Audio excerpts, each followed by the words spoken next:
नमस्कार दोस्तों, मैं हूं आपका मित्र सिद्धार्थ वर्मा। कॉफ़ी विद सिड में आज मैं लेकर आया हूं एक और राम भक्त की कहानी। आइए अब हम चलते हैं 5 दिसंबर 1992 को, जिस दिन राम मंदिर अयोध्या की सबसे पहला कांटा बाबरी मस्जिद को तोड़ना प्रारंभ हुआ। वहां पर 2 लाख से भी अधिक कार्यसेवक पहुंचे और उन्होंने बाबरी मस्जिद को तोड़ना प्रारंभ किया। लेकिन एक मुखिया किस तरीके से उस पूरे प्रकरण को संभालता है, पूरे आंदोलन को शांतिपूर्वक संभालता है, किसी को भी आंच नहीं आने देता, यह देखने वाली बात है। आइए आज हम बात करते हैं उसी मुखिया राम भक्त कल्याण सिंह जी। प्रारंभ करते हैं उत्तर प्रदेश की राजनीति में एक ऐसा नाम जिसने इतिहास भी बनाया और विवाद भी झेले। माननीय कल्याण सिंह बाबू जी के बारे में एक छोटी सी डॉक्यूमेंट्री लेके आए हैं, कृपया ध्यान से सुनिएगा। 5 दिसंबर 1932 को उनका जन्म मढ़ौली गांव अतरौली अलीगढ़ में हुआ था। प्रारंभ से ही वह आरएसएस से जुड़े रहे और शिक्षक के रूप में अतरौली में कार्य किया। उनका मन शिक्षक तक ही सीमित नहीं था, क्योंकि वह आरएसएस से शुरुआत से ही जुड़े हुए थे।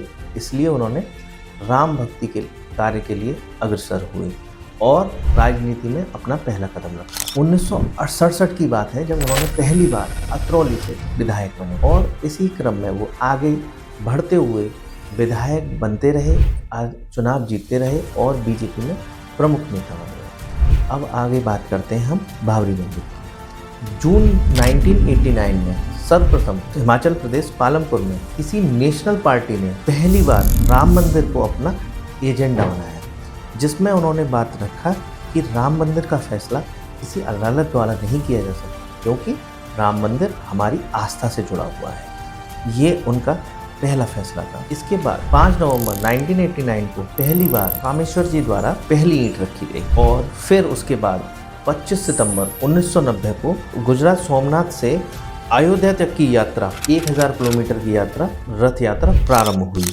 जिसका संबोधन कर रहे थे लाल कृष्ण आडवाणी जी। 5 स्टेटों से यह चलती हुई यात्रा अयोध्या की तरफ पहुंच रही थी, लेकिन बिहार में ही लालू प्रसाद यादव जी द्वारा उनको गिरफ्तार करा लिया गया। इसी के बाद कारसेवकों का आक्रोश और बढ़ गया।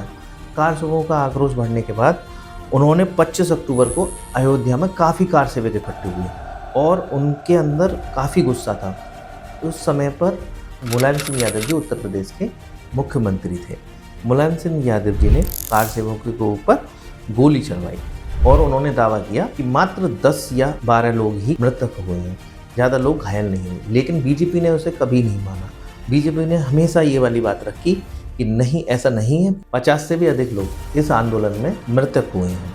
आगे इसी क्रम में अब समय आया 24 जून 1991, जिस समय कल्याण सिंह बाबू जी हमारे मुख्यमंत्री पद संभाला। इसके बाद राम मंदिर का आंदोलन और बढ़ गया और उसी के साथ अब बात करते हैं हम 6 दिसंबर 1992 की। ये बहुत प्रमुख दिन था। इस दिन बाबरी मस्जिद पर करीबन 2 लाख से भी अधिक कारसेवक पहुंच गए। हेमंत शर्मा जी ने अपनी युद्ध में अयोध्या में साफ तौर पर कहा है कि कारसेवक बाबरी मस्जिद पर चढ़ चुके थे। मैंने पुलिस की ऐसा गांधीवादी चेहरा कभी नहीं देखा था। इसका कारण था हमारे प्रमुख नेता कल्याण सिंह बाबू जी। उन्होंने साफ तौर पर इस आंदोलन को किसी भी हिंसा से बचाए रखा और 2 लाख से भी अधिक कारसेवक वहां पहुंच चुके थे। लाल कृष्ण आडवाणी जी द्वारा अपील करी गई कि आप सभी लोग यहां से अब शांतिपूर्वक अपने घर चले जाएं। लेकिन उस टाइम पर कारसेवक कहाँ मानने वाले थे दोस्तों। उन्होंने किसी की नहीं सुनी और सीधे हमला ठोक दिया बाबरी मस्जिद पर। सर्वप्रथम 1:45 पर उन्होंने पहली दीवार, भारी दीवार गिराई और बैत से, डंडों से और सरैया से जो उनके पास हाथ लगा उसी से उन्होंने बाबरी मस्जिद को तोड़ना स्टार्ट कर दिया। 2:45 तक पहला गुम्बद ढह चुका था। इसके बाद 3:30 बजे तक दूसरा गुम्बद भी ढह चुका और अब बारी थी लास्ट गुम्बद की और वहाँ नारा गूंज रहा था, एक धक्का और दो, बाबरी मस्जिद तोड़ दो। और इतनी गर्मी में वहाँ तीसरी मस्जिद भी ध्वस्त करी जा चुकी थी। लेकिन किसी भी कारसेवक को आंच ना आए, इसका बाबूजी ने पूर्ण रूप से ख्याल रखा और उस पीरियड में किसी भी कारसेवक के ऊपर कोई भी आपत्तिजनक कार्य पुलिस द्वारा नहीं किया गया। इसी दौरे के बाद बाबूजी ने इस्तीफा दे दिया। आप सभी लोग जानते होंगे कि मुख्यमंत्री पद कितना अहम होता है। एक छोटे से आंदोलन के लिए बाबूजी द्वारा सीएम पद से इस्तीफा देना बहुत बड़ी बात होती है। आप सभी इस बात को बेहद अच्छी तरह से जानते होंगे। उसी के बाद उन्होंने एनडीटीवी पर अपना इंटरव्यू दिया और साफ तौर पर उन्होंने क्लियर कर दिया। इंटरव्यू में उनसे पूछा गया कि आप राम मंदिर, आपको चीफ मिनिस्टर से हटाया गया या आपने चीफ मिनिस्टर से इस्तीफा दिया, आपको किसी प्रकार का कोई गम है? उन्होंने क्लियर मना कर दिया, ना मुझे कोई गम है, ना कोई ढांचे गिरने का पश्चाताप है, ना कोई खेद है, ना कोई प्रायश्चित है। इतना ही है कि ढांचा नहीं बचा, मुझे कोई गम नहीं इस बात का। No sorrow, no regret, no repentance. उन्होंने 2 टूक में सारी बातें अपनी कह चुकी थी। अब बात आती है 1997 की, जब हमारे बाबूजी दोबारा उन्होंने मुख्यमंत्री पद पर संभाला और मुख्यमंत्री पद को किस प्रकार अच्छे से निभाना है वह उन्होंने दिखाया। इसी अब आगे चलते हुए क्रम में बाबूजी के जीवन में काफी उतार चढ़ाव भी आए। फिर एक समय आया जब बाबूजी हमारे राजस्थान के राज्यपाल थे। अब उन्होंने ये भी दिखाया कि एक कड़े फैसले लेने वाला राजनेता किस प्रकार राज्यपाल का पद संभाल सकता है, और राज्यपाल का पद 2019 तक उन्होंने बखूबी निभाया।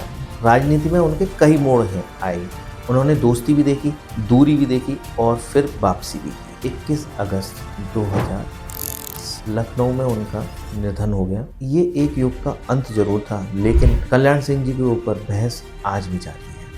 उन्होंने राम भक्त होकर इतने अच्छे कार्य किए और अपनी अलग अलग पर्सनैलिटी दिखाई। एक तरफ वो शिक्षक रहे जो बच्चों को संभाला, एक तरफ उन्होंने आंदोलन को किस प्रकार से अहिंसक बनाना है वह दिखाया, एक तरफ उन्होंने शांतिपूर्वक राज्यपाल की कुर्सी किस प्रकार संभाली है ये भी दिखाया। कल्याण सिंह बाबूजी को नमन करते हुए इस स्टोरी को यहीं समाप्त करते हैं। आप मुझे ज़रूर बताइएगा कि आपको मेरी डॉक्यूमेंट्री कैसी लगी, और ऐसे ही डॉक्यूमेंट्री सुनने के लिए मेरे चैनल को सब्सक्राइब करते रहें और कमेंट में बताएं कि आप किसकी डॉक्यूमेंट्री और सुनना चाहते हैं। नमस्कार दोस्तों, बहुत बहुत धन्यवाद आपका।